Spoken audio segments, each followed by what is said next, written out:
নমস্কার বন্ধুরা, কেমন আছেন সবাই?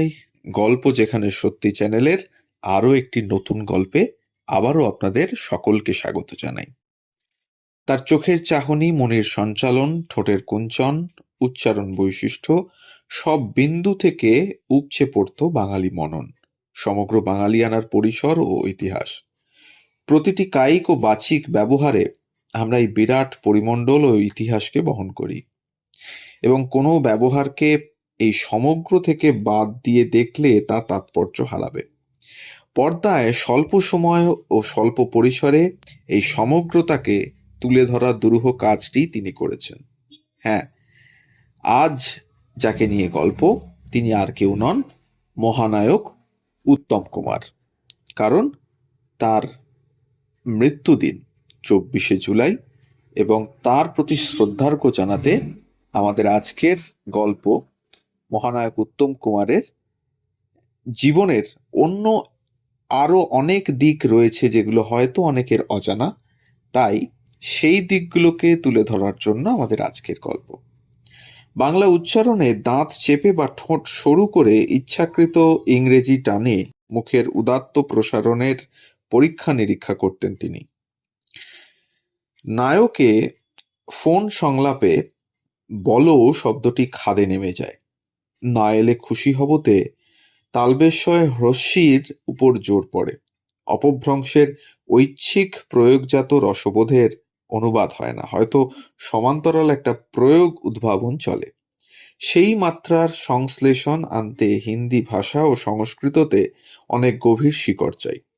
বাংলায় আজন্ম লালিত মহানায়কের তো ওই ভৌগোলিক অবস্থান ছিল না।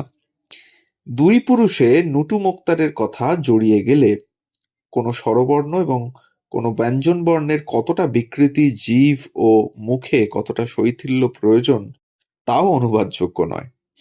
অগ্নিস্বরে চশমার উপর দিয়ে তাকানো, বাক্যের শেষ বর্ণগুলি গিলে ফেলে পরের বাক্যে আচম্বিতে উত্তরণ, একেও বাংলা ভাষা থেকে ছিঁড়ে হিন্দি প্যাকেজ বানানো যায় না।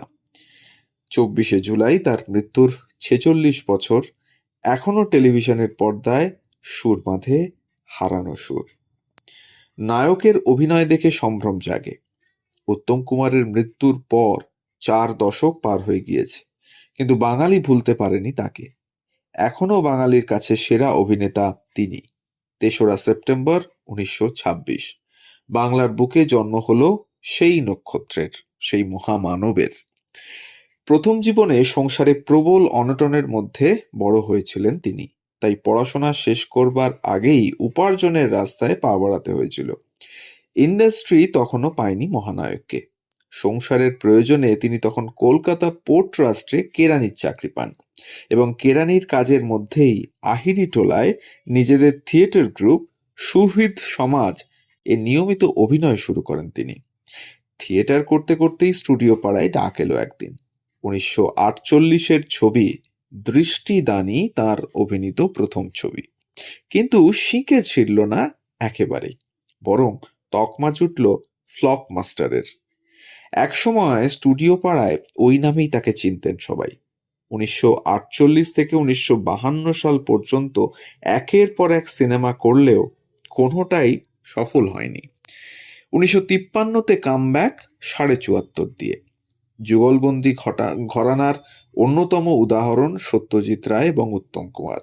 উত্তম কুমারকে ভেবেই নাকি 1966-র নায়ক ছবি করার কথা ভেবেছিলেন সত্যজিৎ রায়। নায়ক উত্তমের কেরিয়ারের 110তম ছবি বলে ধরা যাক, এবং হলিউডের বিখ্যাত অভিনেত্রী এলিজাবেথ টেলর নায়ক দেখার পর রীতিমতো উচ্ছ্বসিত হয়ে পড়েছিলেন। উত্তমের সঙ্গে দেখাও করতে চেয়েছিলেন তিনি। এলিজাবেথ মুগ্ধ হয়েছিলেন উত্তমের অভিনয়। 1948 থেকে 1980 সাল পর্যন্ত মোট কম বেশি 212টির মতো ছবি তিনি করেছেন, এবং তার সবকটি ছবি ভারতীয়, বিশেষ করে বাংলা সিনেমার অলংকার বিশেষ। 1976 সাল, তখন জরুরি অবস্থা চলছে। মহালয়ার ভোরে মহিষাসুর মর্দিনীকে সরিয়ে দেবী দুর্গতি হারিণীম নাম দিয়ে এক বিকল্প অনুষ্ঠান অনুষ্ঠিত হয়েছিল। রেডিওতে সেই অনুষ্ঠানের স্তোত্র পাঠ করেছিলেন স্বয়ং উত্তম কুমার। তবে পর্দায় উত্তম বাঙালির হৃদয়ে বাস করলেও এই ভূমিকায় তাকে মেনে নিতে পারেনি আমজনতা। উত্তমও সরে দাঁড়িয়েছিলেন অত্যন্ত বিনয়ের সঙ্গে। অভিনয় ছাড়াও পরবর্তীতে প্রযোজক, পরিচালক, সঙ্গীত পরিচালক এবং গায়ক হিসেবেও কাজ করেছেন উত্তম। হ্যাঁ, ঠিকই শুনেছেন, সঙ্গীত পরিচালক এবং গায়ক হিসেবেও কাজ করেছেন উত্তম কুমার। এবং আজকের গল্পের উল্লেখ্য বিষয়বস্তু তার এই অভিনয় ছাড়াও অন্যান্য দিকগুলো, মানে এই সঙ্গীত পরিচালকের দিক বা গায়ক হিসেবে তিনি কী রকম কাজ করতেন সেই দিকগুলোই আমরা তুলে ধরতে চাইছি। অ্যান্টনি ফিরিঙ্গি এবং চিড়িয়াখানার অভিনয়ের জন্য তিনি জাতীয় পুরস্কার পেয়েছেন। শুধু তাই নয়, দুটি ছোট গল্প অবলম্বনে চলচ্চিত্রের চিত্রনাট্যও লিখেছিলেন উত্তম কুমার। একটি সুবোধ ঘোষ এবং অন্যটি তরুণ রায়ের লেখা গল্প অবলম্বনে। সকলের কাছে মহানায়ক আবার বাড়ির ছোটদের কাছে ছিলেন ভালো কাকু। উত্তম মানে ভালো, এবং সেই থেকেই ভাইপো ভাইঝিরা তাকে ওই নামে ডাকতেন। এই ভালো কাকু আবার গিরিশ মুখার্জি রোডের বাড়িতে এলে গাড়ির দরজা খুলে দিতেন পাড়ার মুচি। গাড়ি থেকে নেমেই টাকা দিয়ে রোজ তাকে খুশি করতেন মহানায়ক। তিনি নিজে প্রচুর ছবি করেছেন, কিন্তু বাড়ির মেয়েরা দল বেঁধে ছবির প্রিমিয়ারে যাবেন তা আবার একেবারেই পছন্দ করতেন না তিনি। পরিবারের ছোটদের যথেষ্ট শাসনে বেঁধে রাখতেন তিনি। স্ত্রী গৌরীদেবীর মুখের আদলে বাড়ির লক্ষ্মী প্রতিমার মুখ তৈরি করিয়েছিলেন উত্তম। প্রথম বছর বাড়িতে এসে কুমোর সেই মূর্তি তৈরি করে দিয়েছিলেন এবং সেই থেকে ওই রীতি এখনো চালু আছে। এই পুজো উত্তমের খুব পছন্দের ছিল। লক্ষ্মী পুজোর দিন তিনি নিজের পুজোর আসনে বসতেন এবং পরবর্তীকালে তিনি গিরিশ মুখার্জি রোডের বাড়ি ছেড়ে ময়রা স্ট্রিটের বাড়িতে চলে যান এবং এই বাড়িতেই থাকতেন সুপ্রিয়া দেবী। তবে প্রতি বছর বিয়ের তারিখ এবং জন্মদিনে প্রত্যেকবার গৌরী দেবীকে বেনারসি শাড়ি, সোনার গয়না উপহার দিতেন তিনি। পেশাগত কারণে কারো সঙ্গে তার রেষারেষি ছিল না, বরং বাংলা ছবির দুই নক্ষত্র উত্তম কুমার এবং সৌমিত্র চট্টোপাধ্যায় ছিলেন একে অন্যের গুণমুগ্ধ। প্রতিশোধ, দর্পচূর্ণ, পক্ষীরাজ, দেবদাস, যদি জানতেম, নকল সোনা, স্ত্রী, অপরিচিত ও ঝিন্দের বন্দি, এই 9টি ছবিতে একসঙ্গে কাজ করেছিলেন তারা। 7-এর দশকের শেষ দিক তখন উত্তম খ্যাতির মধ্য গগনে বলা যায়। একদিন হঠাৎ কথা প্রসঙ্গে সৌমিত্র চট্টোপাধ্যায়কে তিনি বলছেন, দূর, আর ভাল লাগছে না। সৌমিত্র চট্টোপাধ্যায় তখন তাকে ঠাট্টা করে বলছিলেন, বুড়োর রোলগুলো করতে হবে না, এখন থেকেই ভালো না লাগলে হবে? আপনি আর আমি বুড়ো না হলে ইন্ডাস্ট্রিতে ভালো বুড়ো পাওয়া যাবে না। কথাগুলি শুনে হাসতে শুরু করে দিয়েছিলেন উত্তম কুমার। সঙ্গীত পরিচালক উত্তম কুমার সিনেমা প্রেমী বাঙালির আলোচনায় খুব একটা প্রাধান্য পাননি এবং বাঙালির গোলটেবিল বৈঠকে নায়ক উত্তমের কাছে ব্রাত্যই রয়ে গেছেন গায়ক এবং সঙ্গীত পরিচালক উত্তম কুমার। অবিশ্বাস্য লাগলেও উত্তম কুমার ছিলেন একজন দক্ষ সুরকারও। তিনি ছায়াছবির ভাবনা, মুড, দৃশ্য অনুযায়ী একের পর এক ছবিতে গানের ছন্দ এবং সুরের বিস্তার ঘটিয়েছিলেন। উত্তমের ব্যক্তিগত জীবন থেকে উত্তম সৌমিত্রর মধ্যে কে বড় অভিনেতা এসব বালখিল্য আলোচনাতেই বাঙালি মেতে থেকেছে যুগের পর যুগ। আর অন্যদিকে আর্ট ফিল্ম বোদ্ধাদের কাছে চিরকালই উত্তম কুমার ছিলেন কিছুটা আলোচনার অযোগ্য। আবার নায়ক উত্তমের স্টারডম নিয়েও মাতামাতি কিছু কম হয়নি, অথচ মহানায়কের গুণের মূল্যায়নই হয়নি যথাযথভাবে। তাই অনালোচিতই রয়ে গিয়েছে সঙ্গীত পরিচালক উত্তম কুমার। উত্তম কুমারদের পৈতৃক বাড়ি ভবানীপুরের গিরিশ মুখার্জি রোডের যে বাড়িতে নিয়মিত গানের আসরও বসত সেখানে। পরিচালক ঋষিকেশ মুখোপাধ্যায়ের বাবা শীতল মুখোপাধ্যায় সেখানে টপ্পা গাইতেন প্রায়। সেসব ঘরোয়া জলছায় গান শুনে শুনে গানে মন বসলো অরুণের, মানে উত্তম কুমারের। গোয়েঙ্কা কলেজ অফ কমার্স থেকে বিকম স্ট্যান্ডার্ড পাশ করে চাকরি নেন কলকাতা পোর্টে। পোর্ট কমিশনার্সের চাকরির পাশাপাশি অরুণ মানে উত্তম কুমার তালিম নেন প্রখ্যাত উচ্চাঙ্গ সঙ্গীত শিল্পী নিদান বন্ধু বন্দ্যোপাধ্যায়ের কাছে। অনেকেরই অজ্ঞাত চক্রবেড়িয়া স্কুলের সঙ্গীত শিক্ষক হিসেবে বেশ কিছুদিন কাজ করেছিলেন স্বয়ং উত্তম কুমার। আবার উত্তম কুমারের সঙ্গে গৌরী দেবীর প্রেম এই গানের সূত্রেই। উত্তমের বোন অন্নপূর্ণার গানের স্কুলের বান্ধবী ছিলেন গৌরী দেবী। সেই সূত্রে এমনই একদিন উত্তমদের বাড়িতে আসা গৌরীর, এবং গৌরীর গলা শুনেই উত্তম হারমোনিয়াম টেনে গলা সাধতে বসে যান, যাতে গৌরী তার গান শুনতে তার ঘরে আসেন। এবং গৌরী সেদিন আসেননি উত্তমের ঘরে, তবে বোন অন্নপূর্ণা এসে দাদাকে খবর দিলেন, গৌরী বলেছে তোর দাদার গানের গলাটা বেশ সুন্দর তো। জীবনের সেরা প্রশংসা বোধহয় সেদিনই পেয়ে গিয়েছিলেন উত্তম কুমার। তারপর তো উত্তম এবং গৌরীর চার হাত এক হয়। উত্তম নিজ কণ্ঠে নিজের লিপেই গেয়েছিলেন প্রথম ও শেষবারের মতো দেবকী কুমার বসুর নবজন্ম ছবিতে। কিছু কিছু দৃশ্যে পাওয়া যায় উত্তম কণ্ঠে গান।